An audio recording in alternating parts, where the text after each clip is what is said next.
esta tarde estamos iniciando las actividades de prensa en la 8ª edición del MXMF y estamos muy felices de tener a una de las bandas más importantes del metal industrial aquí en este booth de entrevistas. Estamos con Samael. Thank you for being here. Welcome to Mexico. That's a pleasure. That's a pleasure to be back in Mexico. Yeah. Always. It's amazing that today you're closing a week through Latin America, right? That's correct. Yeah. Which are the cities that you visited on this tour?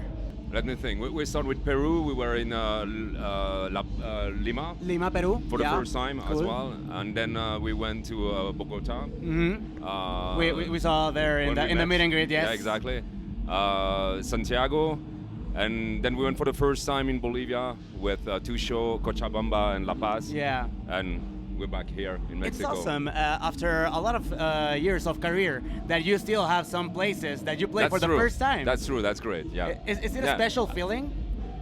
Yeah. There's something a little bit more adventurous to go there. You don't know what to expect, and we've been very well surprised. Mm-hmm. So you know. How do you think? We'll be back. How do you think the crowd feel? Like they've been waiting for more than 30 years to listen to Samael live, and they see on social media the poster announcing the show. There's something a bit unreal, and for us as well, mm-hmm. because that's a very strange place to play. I mean, La Paz is the highest place we ever play. Okay. You know, did that affected a bit the condition? It was okay. I mean, to tell you the truth, I was a little bit skeptical of my ability to pull this out. Yeah. But yeah, it went well. I mean, you know, you feel a little bit dizzy sometimes on stage, but that was fine. I mean, we come from a place which is high in the mountain in Switzerland, so we're kind of aware of that. Okay. You know, we can deal with it. But that was another level, really. That's awesome. Yeah. That's awesome.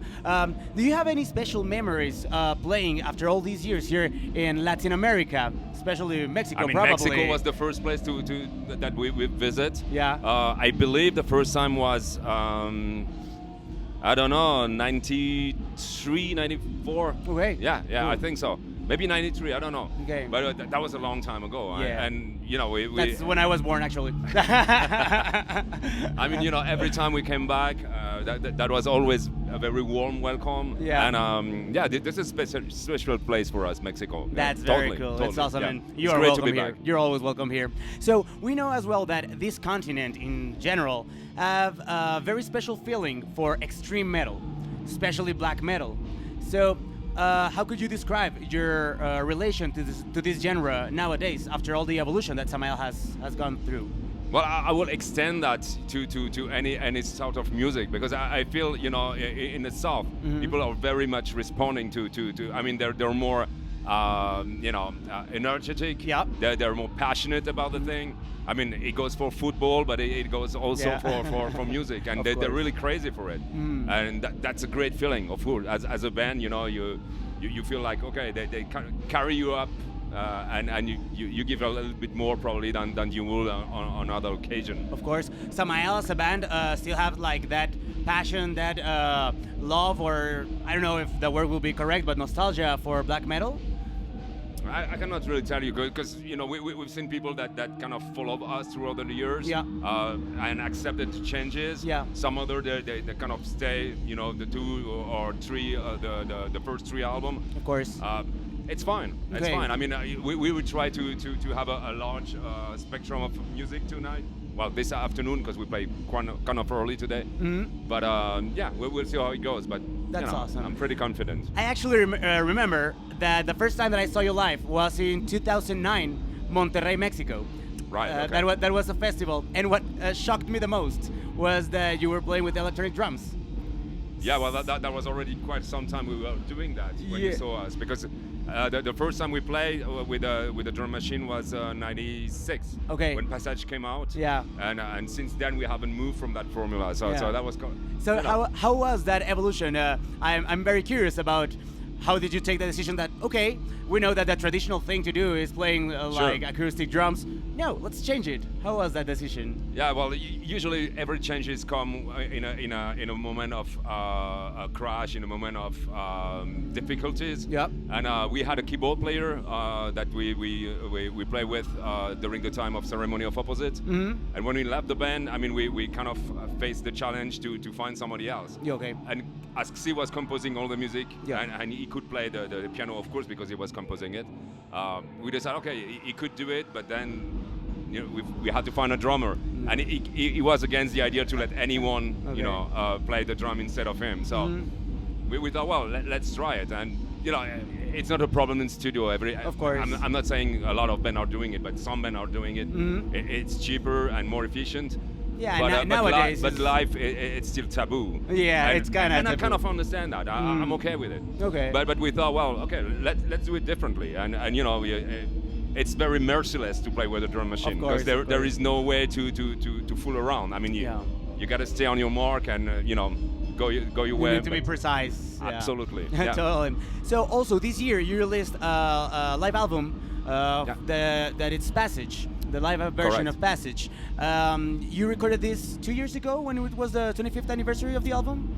Yeah, a year ago. Yeah. A year ago, something like that. Have you planned any other live albums? Because a lot of bands like to remember those past albums, and sometimes it's interesting to see the evolution of the band when they play those songs live and they put it into an album. Do you have plans for another record? You mean recording old stuff? Yeah. I don't know. I mean, we talk about recording Ceremony of Opposite at some point, but we never did it. Okay. I don't know. At this moment, we are pretty much focused on a new album. So this is not in our mind, but who knows in the future? Awesome. Who knows? Talking about a new album, new music, after 35 years of creating music, of writing lyrics, of making riffs, making the drum machine, where do you take the inspiration? What do you like to write about? Well, it comes to me at some point, but it goes slowly. It took us like 7 years since the last album, and it's still not finished. Okay. So it takes longer if you want to top what we've done before. Of course. Or you just continue in the same line. But we try to push ourselves a little bit, and yeah, I'm very excited about the new stuff we are coming with. So yeah, let's see. I mean, something going to be released next year.